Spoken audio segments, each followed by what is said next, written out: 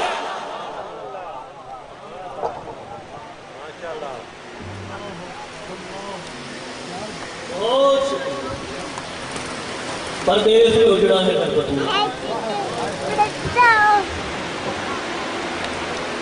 اجرکم من اللہ، اجرکم من اللہ۔ میں کبھا جوید علی صاحب پرسوں مجھے چلو میں مجھے حکم ہوا کہ بازار کا مسائل کرا جائے، میں بڑی کوشش کرتا ہوں کہ مجھے یہ مضمون نہ پڑھنا۔ میں نے وہاں پہ ایک جملہ پڑھا، اسی جملے پہ تنگریہ ہو گیا کہ مجھے آگے پڑھنے کی ضرورت ہے۔ دوستر شاید سوشل میڈیا کا دور ہے، آج کل ریلز چل رہی ہیں۔ میں نے فیس بک پہ ایک ریل دی، وہاں پہ لکھا تھا کیا ہوگا اگر کسی کو سونے نہ دیا جائے، کیا ہوگا اگر کسی کو جگائے رکھا جائے۔ وہ سائنٹسٹ، وہ محقق جس نے یہ تحقیق کی، وہ لکھتا ہے کہ جب کسی کو 24 گھنٹے نہ سونے دیا جائے اس کی دماغی طاقت معروف ہو گئی۔ اگر کسی کو 36 گھنٹے نہ سونا دیا اس کا دماغ 60% دماغ کام کرنا چھوڑ دے۔ لکھتا ہے اگر کسی کو 48 گھنٹے نہ سونے دیا بندہ نیند پاگلوں کی حالت میں ہو، تو اس نے زیادہ سے زیادہ لکھا، اس نے کہا کہ اگر کسی کو 7 دن نہ سونے دیا جائے اس بندے کی ہڈیاں اس کے جسم کے اندر ٹوٹنا شروع ہو گئی، اس بندے کا گوشت ہڈیوں سے جدا ہونے لگے گا۔ میں یہ نہیں کہتا کہ ان کی طرح داڑے مار کے رونا، ان کی طرح اٹھ کے رونا، لیکن کوشش کرنا ہر بندے کی آنکھ کا بند ہو جائے۔ جو بندہ 5 یا 7 دن نہیں جاگ سکتا، وہاں پہ علی کی بیٹی کو بھائی کے قتل کے بعد شام تک مسلسل جاگتے ہوئے 45 راتیں گزر گئے۔ علامہ کوفے کے بازار سے جب سیدوں کا لٹا ہوا قافلہ گزرا، بی بی کی ایک شاگردہ تھی، نام اس کا حبیبہ تھا، چھوٹی سی عمر میں بی بی کی کنیز بن کے آئی، 3 یا 4 منٹ میری طرف دیکھی، اور یہ وہ بی بی تھی جس کی شادی حسنین کریمین نے خود سے جہیز بنا کے کی۔ اس کی شادی ہو گئی، شوہر اس کا بیرون ممالک تجارت کے لیے جاتا تھا، اس کی گلی میں سے سیدوں کا لٹا ہوا قافلہ گزرا۔ میں نے مصائب میں کسی بندے فضائل میں کسی بندے کو تنگ نہیں کیا، لیکن مصائب میں میری مانگی ہوئی خیرات یہ میرے جڑے ہوئے، کم سے کم اتنی ہائے ضرور کر دینا، تمہارا ساتھ بیٹھا ہوا مومن تمہاری ہائے کا گواہ بن جائے۔ چھوٹے بچے جو ہوتے ہیں وہ رش کو دیکھنا پسند کرتے، اس کی ایک 4 سال کی بیٹی تھی، بازار کا شور سن کے نہ وہ اپنی چھت پہ گئی۔ عاشق بھائی جب چھت سے واپس آئی بچی بڑا رو رہی تھی، چہرہ آنسوں سے تر تھا۔ وسیم بھائی اس کی ماں قرآن پڑھ رہی تھی، اس نے آ کے ہاتھ ماں کی قرآن کے اوپر رکھے، کہتی ماں یہ میرے چھوٹے چھوٹے جڑے ہوئے ہاتھ ہیں، ایک دفعہ میرے ساتھ چھت پہ آ، تجھے بازار میں کچھ دکھانا۔ اس کا اتنا کہنا تھا، بیٹی کا منہ پکڑ کے پیار کر کے کہتی ہے تجھے نہیں پتا میں کس کی شاگردہ ہوں، میں اس کی شاگردہ ہوں جس کی ماں کا جنازہ رات کو۔ بیٹا جی اس کا لے جائے، میں تیرے ساتھ بازار نہیں جا سکتی۔ اللہ جانے بچی کے ذہن میں کیا آیا، رو کے کہتی ہے اماں جس کی شاگردہ ہے نا اسی کا واسطہ ہے، ایک دفعہ میرے ساتھ۔ اجرکم من اللہ، اجرکم من اللہ، حسین تمہاری ہائے قبول کر، اسی کا واسطہ ہے۔ پریشان ہوگی، کہتی اتنا جو رو رہی ہے بازار میں دیکھ کے کیا آئی ہے؟ کہتی اما بازار میں قیدنے ہیں، قیدنوں کا نام آنا تھا، ایک لمحے کے لیے رکی، کہتی مجھے اتنا پتا قیدی ہے یا قیدنے؟ کہتی اما قیدی تو ہے باقی قیدنے اجرکم من اللہ، اجرکم من اللہ۔ کہتی اما ان قیدیوں کی ایک سلار ہے، اما اس کے گلے میں ایک رسی ہے، اس رسی کے ساتھ ایک میرے جتنی بچی بندھی ہوئی۔ کہتی اما کچھ سر نیزے پہ ہے اور ان میں سے ایک سر جو ہے نا وہ اس بچی کے بابے کا ہے۔ اللہ ماں اب اتنا روئی نا شاید، اتنا روئی، بچی کی ہچکی بڑھ، میں نے بچی کو سہلانے شروع، سہلانے کے بعد اس نے کہا حوصلہ کر، حوصلے کے ساتھ مجھے بتا، اللہ کرے جو بات اس نے حوصلے کے ساتھ بتائیے میں حوصلے کے ساتھ پڑھ دوں اور تو حوصلے کے ساتھ بولے۔ اس نے کہا اماں جو وہ بی بی ہے نا اس نے اپنے سفید بالوں کا پردہ کیا ہوا ہے، اور اماں جہاں پہ اس کے بال ختم ہو رہے ہیں وہاں خون کے قطرے گر رہے ہیں۔ نہیں آتا تجھے باتوں کیا کرتے زندگی کا پتہ نہیں کرتے آگے۔ بڑی دیر کے بعد میں ساختہ میرا دل چاہتا ہے اس موضوع کو پڑھنے کو۔ کہتی اماں اور جو بچی ہے نا اس بچی کی حالت یہ ہے، اماں اس کے کان زخمی ہیں، اس کے رخسار زخمی ہیں، اماں اس کا دامن جلا ہوا۔ کہتی تو نے مجھے اتنا بڑا واسطہ دیا، چل میں تیرے ساتھ چلتی۔ کہتی ایک جملہ پڑھنے لگا میں وہ توہین بھی نیچے دوست اسباب گریہ ہوتی صرف اور صرف تیرے گریہ کے لیے۔ کہتی جا تو رہے کچھ روٹیاں پڑی ہیں لے جا۔ پڑ گیا میں اپنے حصے کی مجلس، اور تو بتا رہی تھی نا اس کا دامن جلا ہوا ہے، تیرے کچھ پرانے کپڑے اس بچی کو دے دوں؟ نہیں آتا تجھے مارتا ہوں۔ یہ کھانا انہیں دے رہی ہے جن کی پک کے جنت میں جاتی تھی، اور لباس انہیں دے رہی ہے جن کی جنت سے پھر کے آتی۔ ماں کو ساتھ لے کے بچی باہر آئی، حبیبہ کی نظر جب حسین کے سر پہ پڑی ایک لمحے کے لیے رکی، اندر سے تڑپ گئی۔ کہتی کہاں ہے وہ بی بی مجھے لے کے جا۔ ایک رسی کے اندر کئی سید زادیاں، مجھے آپ کے گھر کی غربت کی قسم، جو چلتی ہوئی بی بی عالیہ کے سامنے آئی، بی بی عالیہ کے سامنے آ کے کہتی ہے بی بی یہ چند چیزیں لے کے آئی ہوں، بی بی یہ کچھ چیزیں ضروری لے کے آئی ہوں، بی بی خدا کا واسطہ ہے اسے رکھ لے۔ بی بی نے ایک دفعہ اسے دیکھا، دوسری دفعہ چیزوں کو دیکھا، بی بی رو کے فرماتی ہے ہم پر صدقہ حرام۔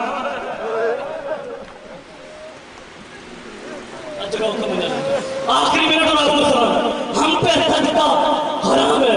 تو وہ پیچھے ہٹ کے کہتی ہے بی بی ایسی باتیں نہ کر، میں پہلے ڈری ہوئی ہوں۔ بی بی کہتی کیا دینے آئی ہے؟ کہتی چند کھجوریں ہیں، چند روٹیاں ہیں، اور کچھ بچے کے لیے پرانے کپڑے لے کے آئے ہو۔ اتنا روئی ہے نا علی کی بیٹی۔ کہتی بی بی رو نہ، میں اس کے بدلے تجھ سے کچھ نہیں مانگتی، میرے لیے 3 دعائیں کر۔ بی بی کہتی کون سی دعائیں؟ کہتی میری پہلی دعا یہ ہے جس طرح تو اجڑی ہے اس طرح میں نہ اجڑوں۔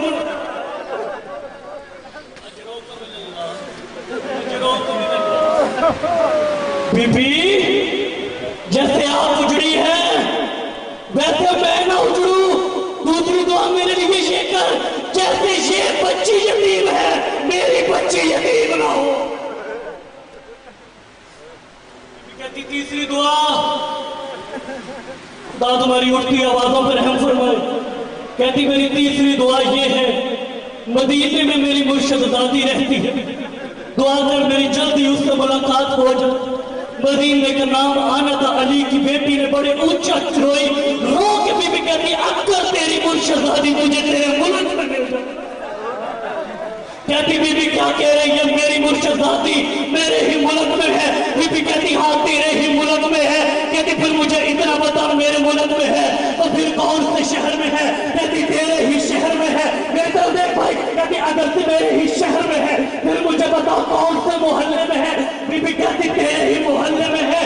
کہتی بی بی میرے محلے میں ہے تو پھر مجھے بتا کہاں ہے؟ بی بی کہتی ہے تیرے سامنے کھڑی ہے۔ کہتی بی بی تجھے کوئی غلط فہمی ہوئی ہے، وہ میری مرشد ذاتی ایسے نہیں نہیں آتی.